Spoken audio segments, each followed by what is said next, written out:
नमस्कार मंडळी. आजच्या नवीन भागामध्ये आपण एकदम मस्तपैकी स्ट्रीट स्टाईल पदार्थ करणार आहे, जो चमचमीत, चटपटीत आणि झटपट होणारा, तरीही चविष्ट, पौष्टिक असाही होतो. तर असा कुठला पदार्थ आहे हा? तर आहे तवा पुलाव.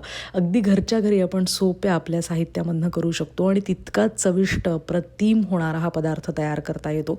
तेव्हा चला करूयात आपण स्ट्रीट स्टाईल तवा पुलाव. याच्यासाठी काहीही विशेष वेगळंच लागणार नाही आहे आपल्याला. जे घरात असतं सामान ते उपलब्ध त्याच्यातच करता येण्यासारखं असतं. तर याच्यासाठी मी घेतलेला आहे बासमती तांदूळ. साधारण आपली आमटीची रोजच्या जेवणातली जी वाटी असते त्या वाटीनी मी साधारण 1.5 वाटी हा तांदूळ घेतलेला आहे, बासमती तांदूळ. तर तो आधी आपल्याला धुवून घ्यायचा आहे 2 ते 3 वेळा व्यवस्थित स्वच्छ पाण्याने. भिजवून ठेवण्याची काही गरज नाही आहे याला. तरीही अगदी वाटलं तर तुम्ही अर्धा तासासाठी वगैरे भिजवून ठेवू शकता. आता जितकं आपण तांदूळ घेतलं आहे 1.5 वाटी, तितकंच म्हणजे त्याच्या दुप्पट आपल्याला पाणी घ्यायचं आहे एका पॅनमध्ये. म्हणजे 3.5 ते 4 वाट्या मी पाणी घेतलं आहे. त्याच्यामध्ये चवीप्रमाणे मीठ आणि थोडी हळद घालायची, म्हणजे भाताला छान रंग येतो. पाणी उकळलं की त्याच्यामध्ये तांदूळ घालायचा आणि अगदी 5 ते 6 मिनिटात सगळं पाणी शोषून घेऊन आपला हा तांदूळ शिजतो, म्हणजे भात तयार होतो. तर थोडंसं शिजलं कणी बघून घ्यायची, झाकण ठेवायचं, गॅस बंद करायचा, एक वाफ येऊ द्यायची झाकण ठेवून आणि मग लगेचच भात मोकळा पण करून ठेवायचा. कारण हा जास्त वेळ आपण वाफेवर ठेवला तर तो गचका होऊ शकतो. तर शीतनशीन पोकळ हवं असेल तर भात मोकळा करून ठेवायचा.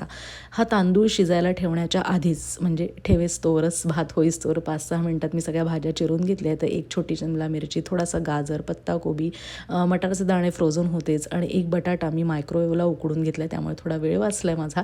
एक पातळ उभा चिरलेला कांदा आणि मुख्य म्हणजे भात शिजायला ठेवण्याआधीच मी 5-6 मिरच्या, 2-3 मिरच्या म्हणजे भिजत घातल्या होत्या लाल मिरच्या पाण्यामध्ये आणि त्याच्यासोबत 7-8 लसणाच्या पाकळ्या असं घेऊन त्याची एक पेस्ट करून घेतलेली आहे. त्यामुळे भाताला एकदम सुरेख चव आणि रंग दोन्हीही येतं.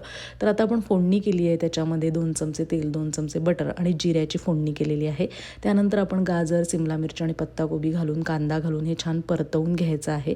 ते थोडं परतवलं की मग एक छोटा बीट घेतलं होतं मी, ते किसून घेतलेलं आहे. बीटामुळे या भाताला येणारा नैसर्गिक रंग अतिशय सुरेख येतो. बीट किसून घातल्यामुळे ते शिजतही लवकर आणि एकसारखा रंग सगळ्या भाताला येतो. त्यामुळे जरूर किसून घाला, त्याचा उग्रपणाही थोडासा कमी पण होतो. त्यानंतर याच्यामध्ये मटार फ्रोझन असल्यामुळे ते शेवटी घातले आणि बटाटा उकडल्यामुळे तोही मागून घातलेला आहे. आता ही भाज्या थोड्या म्हणजे किंचित अर्धवट शिजल्या की मग आपण मधोमध असा एक कण करून त्याच्यामध्ये ही आपली मिरचीची पेस्ट घालायची, मिरची लसणाची. त्यानंतर 2 चमचे काश्मीरी लाल तिखट घालायचं आहे, 1 ते 1.5 चमचा पावभाजी मसाला घालायचा आहे आणि अर्धा चमचा गरम मसाला घालायचा आहे. तर तवा पुलाव करताना पावभाजी मसाला घालणं अत्यंत महत्त्वाचं आहे. त्याच्यामुळेच त्याला एकदम चटपटीत आणि खमंग चव येते. त्यामुळे थोडासा गरम मसाला आणि पावभाजी मसाला घालणं फार गरजेचं आहे. त्यानंतर थोडं चवीप्रमाणे भाज्यांच्या क्वांटिटीप्रमाणे किंवा घेतलेल्या प्रमाणानुसार आपण मीठ घालायचं आहे. त्यानंतर आपला शिजवलेला तांदूळ म्हणजेच अर्थात भात या भाज्यांमध्ये घालून एकत्र करून घ्यायचं, मस्तपैकी परतवत राहायचं आहे. गॅस मिडियम टू थोडा मोठा फ्लेम असंच ठेवायचा आहे, जेणेकरून तो तवासारखा छानसा असं गरम गरम करतानाचा जो स्वाद आहे तो फार मस्त येतो याला. आणि मुख्य म्हणजे थोडं पसरट भांडं घेऊनच याच्यात करायचं आहे. तवा माझ्याकडे इतका मोठा नसल्यामुळे मी या पसरट पॅनमध्येच केलेला आहे त्याला. भात आणि भाज्या असं छान एकत्र मिसळून घेतल्यानंतर किंचित पाण्याचा हबका द्यायला विसरायचं नाही, जेणेकरून हे छान मिळून येतील दोन्ही एकत्र, त्यांचा स्वाद आणखी खुलणार आहे. थोडंसं काश्मीरी लाल तिखट मी वरतून आणखी घातलं आहे, जेणेकरून रंग आणखी खुलून यावा. कोथिंबीर घालायची आणि आपला हा भात तयार आहे.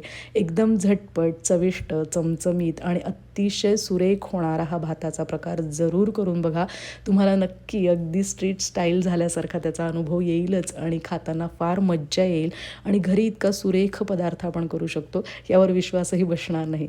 तर नक्की वारंवार तुम्ही करून बघाल असा हा पदार्थ आहे. तर जरूर एकदा या माझ्या पद्धतीने करून बघा. अतिशय सोपं प्रकरण आहे. त्यानंतर याच्यासोबत काहीही तोंडी लावणं जास्त घ्यायची गरज पण पडत नाही. नुसतं दही तुम्ही तिखट मीठ घालून घेतलं, मी जसं घेतलं आहे तसंही चालतं. बुंदीचा रायता करा, वेळ असेल तर काकडीचा रायता करा, नाहीतर साधं असं दही घेऊन हा भात खा. फार मजेदार आणि सुंदर लागतो आणि या पद्धतीने अप्रतिम होतो.